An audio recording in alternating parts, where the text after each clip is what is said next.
Coming up on the Daily O, a devastating tornado ripped through one Oklahoma town late last night. We have the details on the fallout. And changes to an Oklahoma trust. All of this and more is coming up. The Daily O starts now.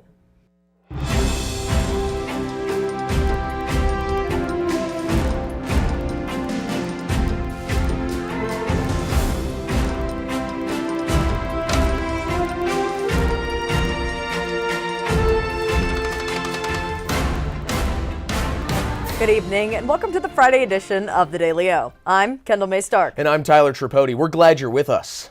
A powerful tornado ripped through Enid last night, leaving damage, injuries, and a community picking up the pieces.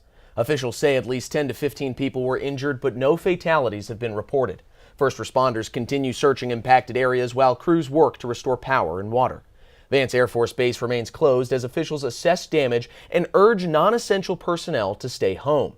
State and local leaders are asking residents to avoid damaged areas and keep those impacted in their thoughts. Shelters are now open in Enid as families displaced by yesterday's tornado look for a safe place to stay. The Chisholm Trail Expo Center is serving as a main shelter and reunification site for those impacted. The American Red Cross is providing food, water, supplies, and emotional support. A second shelter is also open at the Oakwood Activity Center, offering basic needs for residents. Officials say all assistance is free, and people are encouraged to bring identification if possible. It was a hectic night across the state with tornadoes, tornado warnings, and flash flooding. Let's check in with Will Manziel to see if we can expect those storms to reappear tonight. Will? Yeah, Tyler, hectic is right. It was pretty crazy last night in terms of storms, and our hearts go out to anyone displaced. But we should be good for now in terms of storms. Right now it's about 71 degrees outside, and it feels like 71. And we got winds coming in from the south at about 10 miles per hour. And we've got a lot of cloud coverage going on, as you can see as we look over campus here. There's a lot of clouds going on, but that shouldn't be indicative of any storms yet. We might be seeing some rain tomorrow, but we should be pretty clean when it comes to major storms. But I'll talk about that more when we get to the radar, but that's all I've got here. Let's send it over to the desk. Thanks for that, Will. Oklahoma lawmakers are debating a major change in the state's Tobacco Settlement Endowment Trust, also known as TSET. Some Republican leaders are pushing a plan that would keep the trust in place, but move $1 billion under legislative control. Supporters say the money could be used for health and education initiatives, including possible support for college tuition. But critics argue the proposal lacks specifics and could put too much power in the hands of politicians. Lawmakers warn the move goes against voters' original intent to keep the fund independent from politics. The proposal passed a Senate committee and could eventually head to a statewide vote if both chambers reach an agreement. Oklahoma State University is naming a new leader for its College of Veterinary Medicine. President Jim Hess announced Dr. Richard Prather will serve as dean starting June 30th. Prather brings 4 decades of experience, including more than 30 years running a veterinary practice in Northwest Oklahoma. University leaders say his background will help guide the program as it prepares for a new $329 million teaching hospital. Prather says his focus will be on training future veterinarians and supporting rural communities across the state. It's a weekend full of music here in Oklahoma. Aaron Stinson has more in your weekend preview. Aaron? Yeah, Kendall. Well, starting with tonight, top country artist Casey Donahue's at the Criterion in Oklahoma City at 8.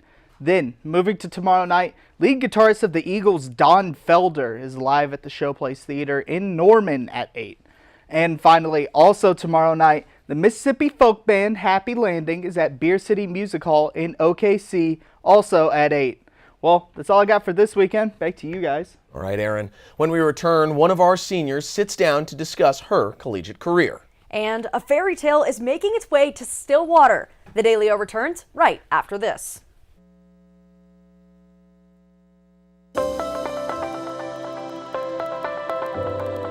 Hi, welcome to Sugar Llamas. Well, I'm the owner of Sugar Llamas here in Stillwater. My name is Chad O'Rourke. We want to create a customer-centric culture and create an experience for our customers when they come in. Our ice cream in particular, you can get it other places, but I'm only aware of like one other place besides the Sugar Llama in the state of Oklahoma that you can get it. We actually ship it in from up north, but when it comes to our coffee, you cannot get Sugar Llama coffee anywhere else in the world. You might find a blend similar to it, but you're not going to get Sugar Llama coffee anywhere but a Sugar Llama. It is proprietary to us. We really actually want to get more involved within our community. It's not just about making money, but it's about serving our community and becoming a part of the community here.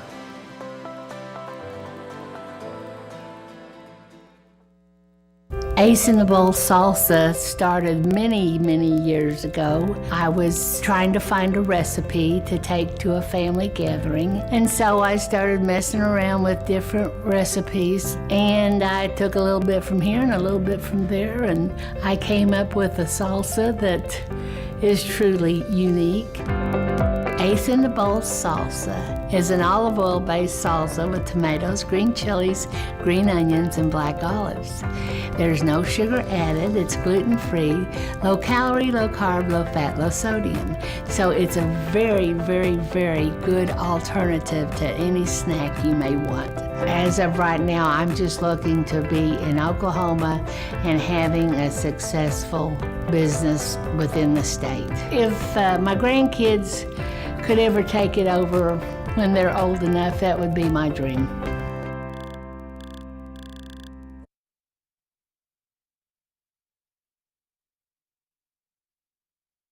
It's time to honor another graduating senior. Olivia Weddle, our main producer, news director, and in-house baker, is on her way out the door. But before we let her go, we wanted to sit down and kind of recap your time here. So first off, Olivia, how are you doing today? You know, it's been a long day. It was a hard news day today, just trying to find stories, lots of weather happening, and so that is really awful. It makes it really hard to find stuff for the show. And I know for a lot of our viewers, they really don't know much about what goes on behind the scenes here. You know, they see me, Kendall, Zach, people like that on air every week, but what they don't realize is that you're in here every day producing shows and things like that. You're even the main producer for today's show. Can you kind of walk us through what that looks like for you? Yeah, so usually I start producing the show around 7 or 8 in the morning. I start by blocking the show, finding the stories, and then I go in, write scripts, and then go to my APs. They're wonderful, and have them make graphics and just kind of coordinate everyone until 5 o'clock hits and we go live. Yeah. Now, as we mentioned kind of in the opening there, you're our current news director right now. You have been this whole semester. Obviously, you took over for me once I finished as news director, but I remember your first time in here, and it was my first semester as news director. You came in here in a boot, and I kind of hobbled into our opening meeting. We got you a chair, got you all set up. So if we could go back to that, Olivia, and we could kind of talk to her and be like, hey, by the time that this wild ride that you're on finishes, you're going to be the news director of all this. What do you think she would say? What would she think? She would think that you were lying, and she would laugh. She would laugh so hard because leadership is never something that I was interested in, and so I came in here. I started working 1 day a week. I think it was Wednesdays on cams, and then by the next semester, I was working crew every day, producing the semester after that, and then it's just gone from there. And when I found out that I was going to be news director, it was a couple days before the semester started, and I was like, I guess I got to do this now. So. And what was that process like, kind of going from, you know, just working crew once a day and then to a producer or an assistant producer, then a main producer, then the news director? What was that progression like? It was honestly really impactful, and I feel like I learned a lot about myself and just kind of my capabilities, because coming in, I didn't think that, one, I knew I wanted to be in media, but I didn't know exactly what I wanted to do. And of course I came in like everybody else does and wanted to be on camera, and quickly discovered that was not for me. And so just figuring out what that producing existed, and kind of that's where my passion lies. I love the idea of being able to choreograph the whole show and go about like finding everything and just kind of being the behind the scenes brain of what's going on. Yeah, and so we've had a lot of success with you as a producer. I mean, obviously our Oklahoma City bombing feature show last spring, our homecoming feature show that won second place in the nation last fall. What is it kind of like producing those special episodes of The Daily O? Those are like my favorite episodes that I've done. I mean, the Oklahoma City bombing, me and you went and reported on that, and that was just such a meaningful experience, especially since I'm from Oklahoma, just being able to be there for that. And then the homecoming newscast, I mean, there was nothing more electric feeling than like being up there with Jared Barnes and like calling all the shots and like seeing it all come together, and then of course winning second in the nation. Gotcha. And you know, we focus a lot on work up here, but obviously there's also the social aspect of it. We're all in college. This is a place to meet people and make friends and things like that. So what has that kind of sphere been like for you in this TV station? I mean, that question makes me really emotional, so I'll try not to. I'll steer clear. I'll try not to get too emotional, but I mean, I truly have met my best friends here. I didn't have a lot of friends growing up, and so just being able to come here and finally meet my people, my community, it's just been amazing. So you know, we're sitting here, we're reflecting back on what the last couple of years have been for you. Could you kind of just give us maybe one or two moments that are like your favorite memories, or moments you're really going to remember 10 years from now when you look back on this experience? Probably honestly, that homecoming show, I mean, just the energy surrounding everybody, and then of course the moment this past semester whenever you and Zach announced that we won second, I mean, it was just an incredible feeling. But really, I guess the main moments that I'm going to remember are like the moments outside of the studio, you know, like in the lab, or when we're all chatting and joking, or like even at each other's houses, like having a good time and just talking as friends. Gotcha. And if you could just real quick, it's going to be a controversial question, but who's your favorite anchor that you've produced for? It doesn't have to be me, even though I'm sitting here. It's fine. You can say whoever. I am really non-biased. I'm not going to answer that question. Classic producer answer right there. Classic producer answer. I love all my anchors. You guys all do amazing every time. Well, Olivia, on behalf of everybody here at the Daily O, I just want to say thank you very much for all that you've contributed to this station and all that you've done for all of us here. And especially, I think I speak for everybody in the studio right now. Thank you for all the baked goods you've made over the years. I mean, they are phenomenal. Yeah. No, I'm glad to bring them. I'm glad you guys enjoy them and kind of indulge me in that aspect of my hobbies. So. Awesome. Well, Olivia, thank you very much. We appreciate it. Congratulations. And before we go, what's next for you? I am going to be a producer at K4. I'm taking over for the weekends. I think that's a round of applause. Yeah. Well done. Well done. We always love to see our graduates getting placed at professional stations, especially right here in Oklahoma. Yes, and I'm so excited. It's an amazing place to be. Well, congratulations. You're going to do great things there, Olivia. We look forward to seeing where you go from here. Thank you. Kendall, back to you. Thank you, Tyler. And Olivia, we love you and all you do. Oklahoma State University is bringing a classic fairy tale to life on stage this weekend. Rodgers and Hammerstein's Cinderella opens today through Sunday at the Sarantine Center for the Performing Arts. The production features dozens of students, both on stage and behind the scenes, with more than 80 costumes created for the show. Wow. This year's performance is directed by Broadway Associate Director Connor Wilson, giving students a chance to work with an industry professional. Organizers say the show is designed to inspire audiences of all ages while showcasing the creativity of OSU students and faculty. Well, it looks like we're safe from storms tonight, but what about over the weekend? Let's check in with Will, who's watching our radar. Will? Yeah, Kendall, taking a look at our radar, we're going to see that we're going to have some rain moving a little away from Stillwater into tonight, because we're going to have just a bit of that runoff continuing. But we're not going to see a whole lot as we get into late into the night, into tomorrow morning. Now, as we get into Saturday, things get a little bit interesting. We're going to be seeing some storms coming through whenever it does show up. We're going to be seeing some water eventually materializing, and it's going to come through Stillwater, and it's going to hit us just a little bit for a small amount, maybe around 7 or 8 p.m. that night, but it's not going to be hitting us very badly. And now, see, as it's coming up here, it's materializing. It is going to be hitting us kind of late into the night. See right there. And then eventually we should be missing a good amount of the really tough storms that are going to come through. There are going to be some storms in Oklahoma. Now, as we move on to Sunday, we're going to see once again, it's pretty uninteresting. The storm's going to start moving down here to the south, but it's going to start moving out of Stillwater, and we're going to just be seeing a lot of cloud coverage as we will for the rest of this week, but we should be safe from storms for the time being. Now, looking into some things I think you should be looking out for this week, we're going to see once again some scattered rain chances. That's tomorrow. Also later in the week, we'll be seeing a few more scattered ones, but I'll talk to you about that in our 7-day. We got some high cloud coverage. Once again, as I said before, a lot of clouds going on this week. Not a whole lot of sun until we get later into the week. And lastly, those wind speeds, as always, will be picking up again, and this time they'll be picking up on Sunday and then slowly diminishing throughout the week. But that's all I've got here at the radar. Let's send it back to Kendall. Thank you, Will. We'll be on the lookout. When we return, a standoff continues in Iran and an arrest in Texas after a shocking plan. The Daily O returns right after this. We would design something, it was set on the counter, and people was either, if enough of them said, you know, this isn't it, it never made to the line.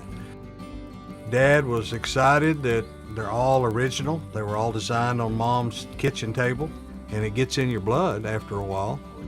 We're very happy that Pamela and Michael have taken over the business and kept the family going. We took the business over in 2017. When we found that it was available, we wanted to keep the legacy of family alive, but it was also incredible products that deserved to be a part of Made in Oklahoma's story. We were a part of Made in Oklahoma years ago, and so it kind of grew as Made in Oklahoma grew. Oklahoma is ingrained into everything that we did. We've been here most of our life. That's what we entailed our whole business on, was the Oklahoma homegrown feeling. Deep Fork Foods started in 2014. We started off with our nut products, and now we produce everything from jarred products to cookie mixes and pancake mixes and dried products for people, as well as our spice blends. Now we produce over 168 different products for ourselves and about 20 to 30 other companies in Oklahoma. I'm Cindy Stewart. I'm one of the owners of Deep Fork Foods. We've gone from just making our own stuff and doing just small things to being able to co-pack and work with other companies and individuals within Oklahoma and across the United States as well. I'm just really thankful for the journey that we've had so far and really look forward to the future where we're taking Deep Fork Foods and being able to provide more value for Oklahoma and its economy, as well as all the people within the state. I love the opportunities that being in a food business provides. I absolutely love sharing food and good stories with people, so this just gives us another connection. And I can't wait to see where this path takes us with it.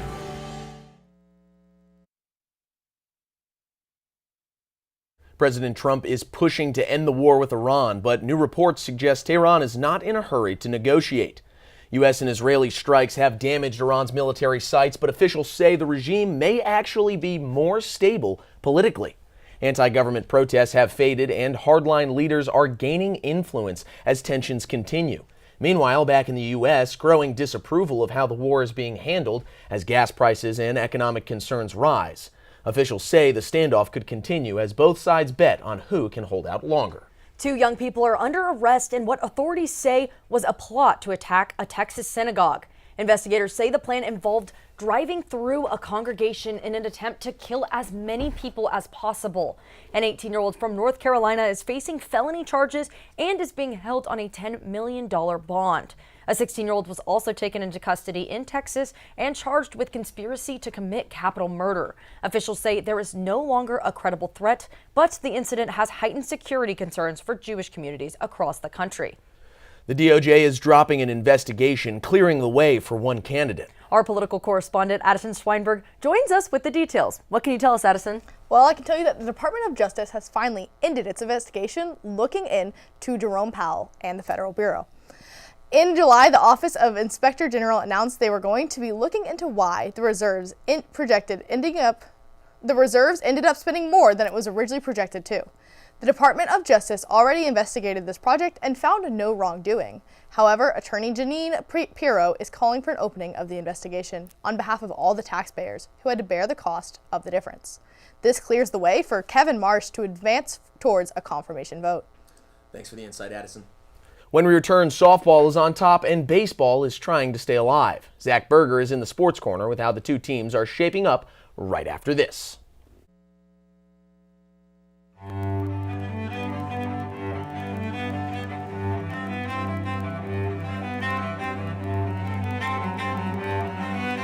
My name's Dennis Abernathy. Lived here since 1968, and I consider myself one of Stillwater's oldest original family jewelers. Here at Dennis the Jeweler, we're more about personal service. My father always told me that anybody can sell the jewelry, and what we're doing is completely different, learning to do the repair work. That is one thing that will keep your business alive, because anybody can sell it, but not anybody can fix it. To me, jewelry is very, very personal. Every piece of jewelry has its own story, and I get to hear hundreds of stories from my clients, which I love to hear. There's always a story with it. I mean, you buy a piece of jewelry for a show of appreciation, a sign of love. There are a lot of different aspects for jewelry when you purchase it. My wife lived east of here, about 35, 40 miles, something like that, over at Lamont. I was dating her from over at Alba when we were going to college. I knew about the well then. It was a great well. It was great water. I'd stop there, stick my head under it, wake up, drive on home, that kind of thing. And people talked about bottling this water. And so that's why I started thinking about doing that. And so in 2003, the property come up for sale. And so we started working on that, had the opportunity to buy it. The hopes are when folks drink our water is that they'll drink it for a few days and find out the difference. They'll start feeling better because there's been no chemical in our water. There's a list of good things that we have. We don't have any bad things in it. This company means a lot to me because I guess we started it from scratch. And to be able to to have it where it's at today, I don't see this as the end at all. I see the future of Divine Waters being worldwide, which will bring outside dollars into the state. It means a lot to me because I started it, I guess, and our family started it. What's up, sports fans? I'm Zach Berger. Thanks for sticking with us. Oklahoma State baseball and softball are on the road this weekend. The Cowboys kicked off their series against Texas Tech earlier today and dominated. 16-6 run rule win in 7 innings. Ethan Lund, geez, listen to this number, a dominant 111 pitch performance to win the game through 6 innings. And the bats exploded from the start. Miola, Norman, and Schull with bombs, and Miola had 6 RBIs by himself. Then moving over from baseball to softball, the Cowgirls are also in Texas, but are down in Waco to take on Baylor. OSU currently leading the series over the Bears and have won 15 of the last 18 matchups. The Cowgirls are probably the hottest team in the country right now, with upsets over Oklahoma, Arizona twice, and Texas just in this past week. First pitch tonight is set for 6:30 p.m. Now, Cowgirl Golf just finished up their second round at the Big 12 Championships. Coming into today, OSU was tied for third after the first round, with Ellie Bushnell tied for second, hitting 2 under par. And as of today, Bushnell got better, leading the pack, sitting tied for first with a 2 under par score for the tournament. And Marta Silshenko ending the second round in 5th place. But as a team, the Cowgirls now actually sit in 5th at 7 over. The Pokes will tee up again tomorrow for the final round of the Big 12 tournament at 8 a.m. From losing her entire roster to now the entire world on notice, head coach J.C. Hoyt and her Cowgirls are bringing some high expectations into next season. CBS Sports' way too early top 25 for college women's basketball has the Cowgirls sitting at 12th in the country. And while it's high praise, it's kind of fair after the Cowgirls added 2 of the top scorers in the portal with Liv McGill and Audie Crooks. OSU was down to just Staley Hurd a week after their March Madness appearance and now have 11 on the roster with stars, shooters, and a whole lot of upside. But only time will tell if Hoyt and the Cowgirls can take another big step in the right direction. Well, we looked at the diamond and the golf course, but what about the rest of OSU athletics? Let's go over to Gabriel Moras, who has more on our weekend preview. Gabe? Yay, thank you, Zach, and welcome everybody to your sports weekend preview. And hey, we got nothing but Cowboy and Cowgirls on the road, so let's take a look and see what's happening out there. Starting things on the track, where Oklahoma State, both men and women's track and field are set to compete Saturday at the OUO Ring Alumni Open in Norman. The meet is a part of the late-stage outdoor season schedule, with athletes looking to improve times, post-qualifying marks, and carry that momentum into postseason. Now on to the diamond, where Oklahoma State baseball also on the road for a Big 12 weekend series against Texas Tech in Lubbock. Saturday's matchup is set for 2 p.m. with the series finale on Sunday at 1 p.m. at the Rip Griffin Park. Now Oklahoma State also entering the series after head coach Josh Holliday earned his 500th career victory. And Oklahoma State softball, they're also staying in Texas for a Big 12 weekend series against Baylor in Waco. Saturday's matchup is set for 2 p.m. with the series finale Sunday at noon. And Cowgirls enter the weekend ranked number 18 in the nation, and they're just coming in red hot after winning 14 of their last 17 games. A lot coming your way, so keep an eye out on the road. But for now, that's going to be it for your Sports Weekend Preview. I'm Gabriel Mauras. Back to you, Zach. All right, Gabe. Well, that's all we have today from the Sports Corner, but don't go anywhere. A day to take on your dreams. Kendall and Tyler have it right after this. I'm Travis Taylor. I'm the general manager for the Hotel Indigo Tulsa Downtown. I have a real good understanding of the food scene in Tulsa, and I've loved to see the way it's evolved over the years, and I'm glad to be part of it. My name's Kevin Kyle. I'm the executive chef. I started here, the idea was to do something local. Everything that we try to do has Oklahoma products. Tulsa is a big oil boom when we were the oil capital in the early 1900s. How Route 66 put Tulsa on the map. And the menu around that was, well, what would an oil worker take out in their lunchbox? That's how Prospect kind of came from. We never get crazy busy, so we can do a lot of different things with food. And we can do things like wine dinners and have local dinners. We have a private dining room that people can come. I think being at the heart of the old Route 66 has kind of weighed into us getting a lot of different things brought in from different areas of the United States. When I taste something on our menu for the first time, the first thing I go is, that's Tulsa. My name's Kayla. I've been here since the beginning, so 4 years. Scratch is more focused on farm and mostly made in Oklahoma products, keeping it local. Sustainability is our biggest thing. That's one of the reasons why this place opened. I've been the chef here at Scratch for 2.5 years. Started here as a line cook. Our food and drinks are a bit separate entities almost inside the restaurant. So the food is now up to 85% of the products we bring in are raised or grown locally. It's all based off of things that I grew up eating in southern Oklahoma, the things my grandparents ate. Fresh food, clean food, organic food, sustainability, that's all of our thing. From front of house to back of house, we're able to maintain both with freshness. But made in Oklahoma means we get it straight from the farms that are 20, 30 minutes, another little county away. We get it straight from them.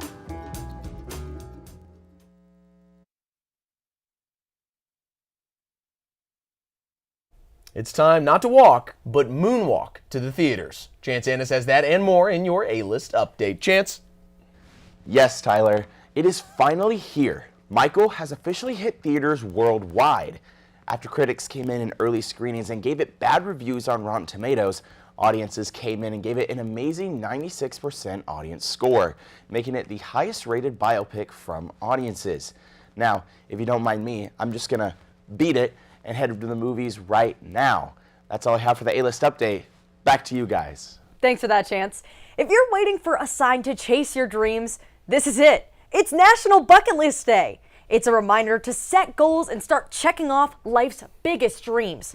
A bucket list is a collection of experiences and achievements people hope to complete in their lifetime. From dream vacations to personal milestones, the list looks different for everyone, but the goal is the same. Make the most of your time. Experts say creating a bucket list can help you stay motivated, reflect on what matters most, and live life with a purpose. Well, before we go, let's go back to the Weather Center where Will has our 7-day forecast. Will, I better not hear any jokes about it being bucket list worthy weather.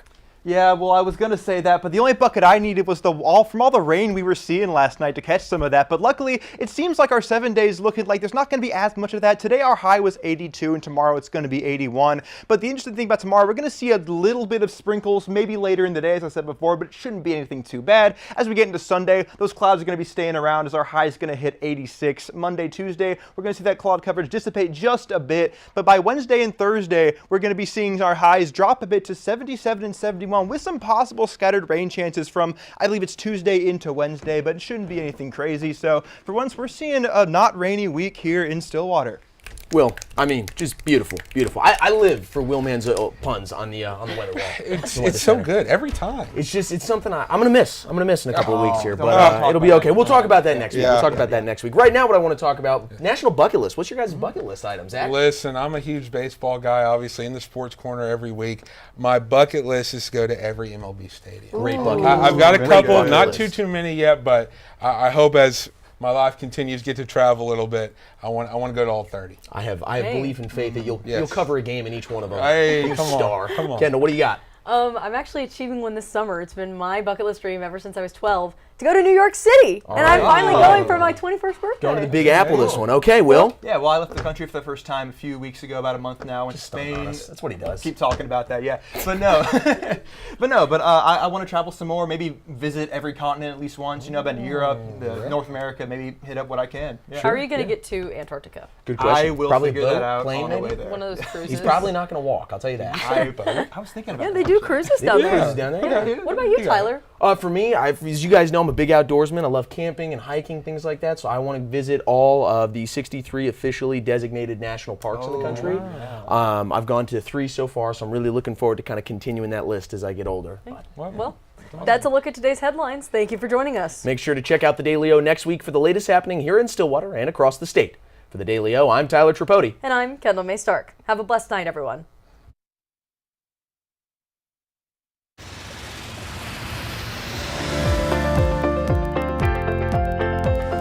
Are when folks drink our water is that they'll drink it for a few days and find out the difference. They'll start feeling better because there's been no chemical in our water. There's a list of good things that we have. We don't have any bad things in it. I see the future of Divine Water as being worldwide, which will bring outside dollars into the state.